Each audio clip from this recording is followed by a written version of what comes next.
ಓಂ ಗಂ ಗಣಪತಿಯೇ ನಮಃ.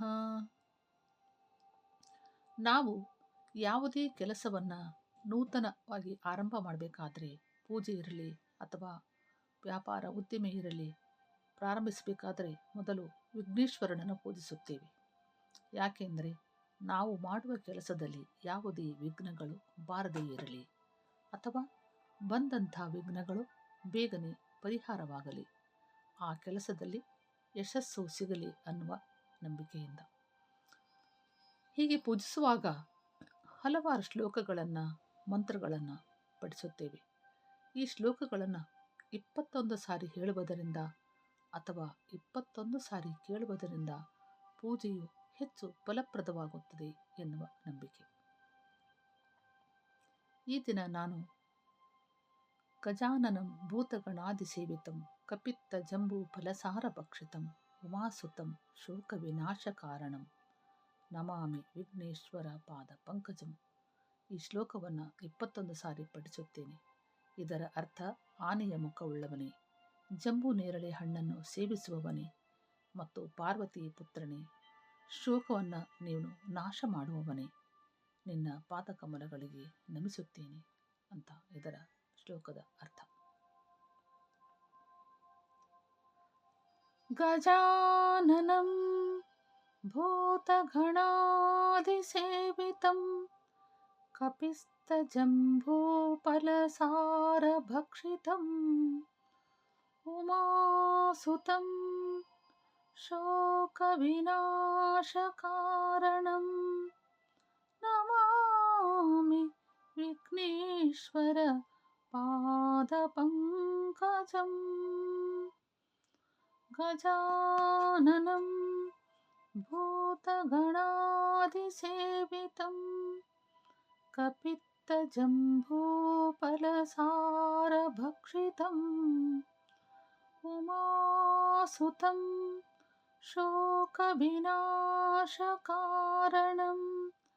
ನಮಾಮಿ ವಿಘ್ನೇಶ್ವರ ಪಾದಪಂಕಜಂ. ಗಜಾನನಂ ಭೂತಗಣಾಧಿಸೇವಿತಂ ಕಪಿತ್ತಜಂಬೂಫಲಸಾರಭಕ್ಷಿತಂ ಉಮಾಸುತಂ ಶೋಕವಿನಾಶಕಾರಣಂ ನಮಾಮಿ ವಿಘ್ನೇಶ್ವರ ಪಾದಪಂಕಜಂ. ಗಜಾನನಂ ಭೂತಗಣಾಧಿಸೇವಿತಂ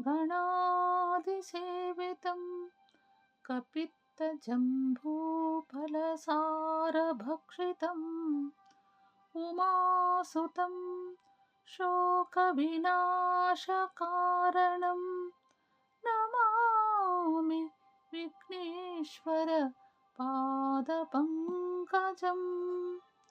ಗಜಾನನಂ ಭೂತಗಣಾಧಿಸೇವಿತಂ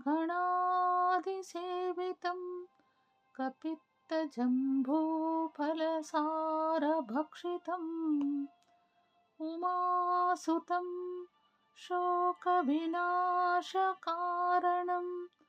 ನಮಾಮಿ ವಿಘ್ನೇಶ್ವರ ಪಾದಪಂಕಜಂ. ಗಜಾನನಂ ಭೂತಗಣಾಧಿಸೇವಿತಂ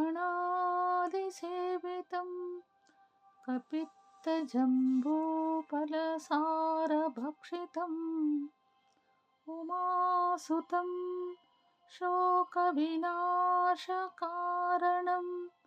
ನಮಾಮಿ ವಿಘ್ನೇಶ್ವರ ಪಾದಪಂಕಜಂ. ಗಜಾನನಂ ಭೂತಗಣಾಧಿಸೇವಿತಂ ಕಪಿತ್ತಜಂಬೂಫಲಸಾರಭಕ್ಷಿತಂ ಉಮಾಸುತಂ ಶೋಕವಿನಾಶಕಾರಣಂ ನಮಾಮಿ ವಿಘ್ನೇಶ್ವರ ಪಾದಪಂಕಜಂ. ಗಜಾನನಂ ಭೂತಗಣಾಧಿಸೇವಿತಂ ಕಪಿತ್ತ कपित्तजम्बूफलसारभक्षितम् उमासुतं शोकविनाशकारणं नमामि विघ्नेश्वर पादपङ्कजम् गजाननं भूतगणाधिसेवितं कपित्तजम्बूफलसारभक्षितम् उमासुतं शोकविनाशकारणं नमामि विघ्नेश्वर पादपङ्कजम् गजाननं भूतगणाधिसेवितं कपित्तजम्बूफलसारभक्षितम् उमासुतं शोकविनाशकारणं नमामि विघ्नेश्वर पादपङ्कजम् गजाननं भूतगणाधिसेवितं कपित्तजम्बूफलसारभक्षितम् उमासुतं शोकविनाशकारणं नमामि विघ्नेश्वर पादपङ्कजम् गजाननं भूतगणाधिसेवितं कपित्तजम्बूफलसारभक्षितम् उमासुतं शोकविनाशकारणं नमामि विघ्नेश्वर पादपङ्कजम् गजाननं भूतगणाधिसेवितं कपित्तजम्बूफलसारभक्षितम् उमासुतं शोकविनाशकारणं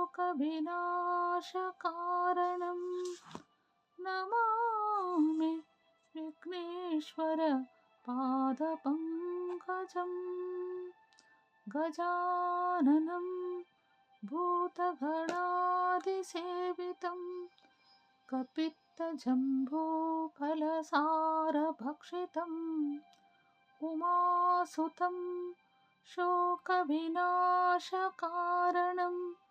नमामि विघ्नेश्वर पादपङ्कजम् गजाननं भूतगणाधिसेवितं कपित्तजम्बूफलसारभक्षितम् उमासुतं शोकविनाशकारणं नमामि विघ्नेश्वर पादपङ्कजम् गजाननं भूतगणाधिसेवितं कपित्तजम्बूफलसारभक्षितम् उमासुतं शोकविनाशकारणं नमामि विघ्नेश्वर पादपङ्कजम् गजाननं भूतगणाधिसेवितं कपित्तजम्बूफलसारभक्षितम् उमासुतं शोकविनाशकारणं नमामि विघ्नेश्वर पादपङ्कजम् गजाननं भूतगणाधिसेवितं कपित्तजम्बूफलसारभक्षितम् उमासुतं शोकविनाशकारणं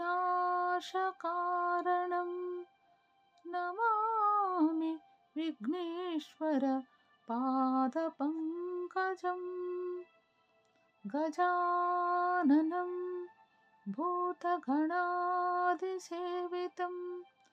कपित्तजम्बूफलसारभक्षितम् उमासुतं शोकविनाशकारणं